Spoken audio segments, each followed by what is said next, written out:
Astitza, ederra portada, ederra mapak, zergaitik Agusti Xao? Erraldoirik baldin badugu Euskal Herrian ikuste Xao dela, gure heroi nazionala, nik uste antonomasiaz bera dela. Eta hain zuzen ere, horrengatik da hain ez ezaguna edo hain baztertua. Horixe delako, momentu baten protagonistak dei bat jasotzen du, gaur egunien protagonistak etxe bat kudeatzeko. Atarratzera doa, Agusti Xaoren txie izan dakue, da Wikipedia bat egiten du? Gaube Wikipedian ebili garalako Wikipediako papelekin dator. Badakigun ordan, baina ez dakigun ordan, ez digute irakatsi bez. Pentsa norbait gure historian, duela 200 bat urte, gorria, errepublikarra, antiklerikala, feminista errotik, harreman personali buruz deus ez dakigu, baina garai hartako giro fatxenek eta olarten zuten inbertitua zela, errebeta gehia zela, eta olako personaia bat Euskal Herri ortodoxoan ez da ezaguna izan.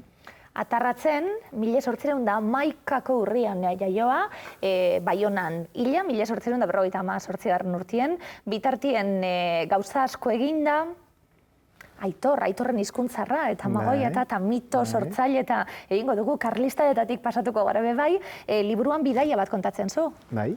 Azizko hasierako mapara nuen? Bai, hortarako.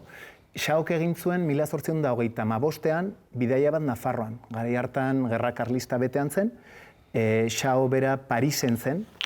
Erraten aldugu Euskal Erromantiko bakarra izan dela, nun egiazki erromantizismo garaia bete-betean bizi duen. Bestela Euskal Herrian denak izan gara posterromantikoak. Eta honek ez, honek garai hartan Parisen... Bagara danok! Pasatu aia, ez? Xaoan Parisen zen, garatan elkartzen zen, kafe horietan, Baudelaire, Verlaine, Dumas, Berlioz, gari hartatik etortzen zen. Eta etorri nahi izan zuen Nafarrora kubritzera, kazetari gisa, kronika bat zehar izen gertatzen Nafarroan.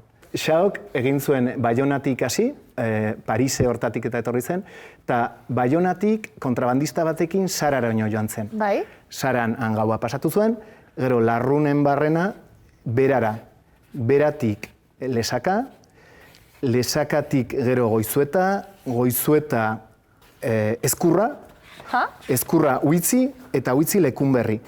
Asmoa zuen gerra bukatu arte Nafarroa garaian ibiltzeko, baina agindu bat jaso zuen errege gaiaren gortetik, erranez, olako tipo susmagarri, republikano, gorri, abstemio bat, ez delako bendagarria, eta bota egin zuten atzera. Baina kronika bat izugarri ederra, utzi zigun 15 eguneko kronika izugarri ederra. Liburuan kontatzen dena, eta esan duguna, ezkertiarra, feminista.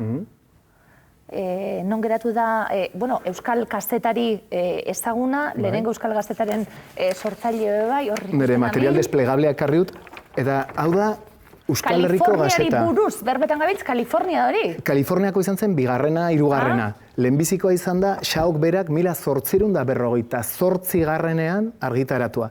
Dena euskaraz, 4 orri ziren, eta egia errateko lortu zuen bi ale behintzat ateratzea, gero ondoa jo zuen. Hemen, uzen baidazu gauza bat irakurtzen, herritar maitiak. Gazeta honen hastiarekin ez da txipi izan gure enbarazua. Orain, ia zein herri edo probintzitako euskaraz, eskaraz, euskeraz edo eskuaraz autu egin behar genuen izkribatzeko. Eta bukatzen du artikulua, erranez, hobe litzateke gisa batez guretako, hobeki konpreniturik izateko, euskara bat baizik ez palitz. Eta horren gainean, erranaldiokegu gure aberastasunean pobre garela. Berak errebindikatu zuen, bere garen ez hemen bakarrik, euskara batua behar genuela, errebindikatu zuen gramatika nazional bat eta ortografia nazional bat.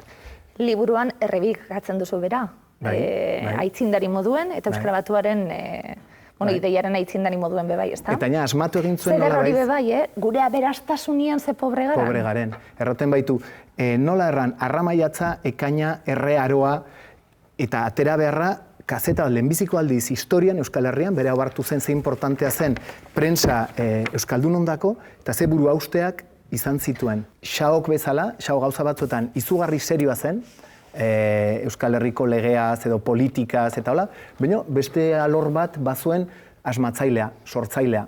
Aitor aipatu duzu, edo Erensugearen mitoa, edo gauza asko berak asmatu zituen, eta eskerrak asmatu baitzituen, hola guk heredatu ahal izan ditugu. Bestak beste mitorik ez duen herria kondenaturik dago, hotzak, akabatzera maiteok.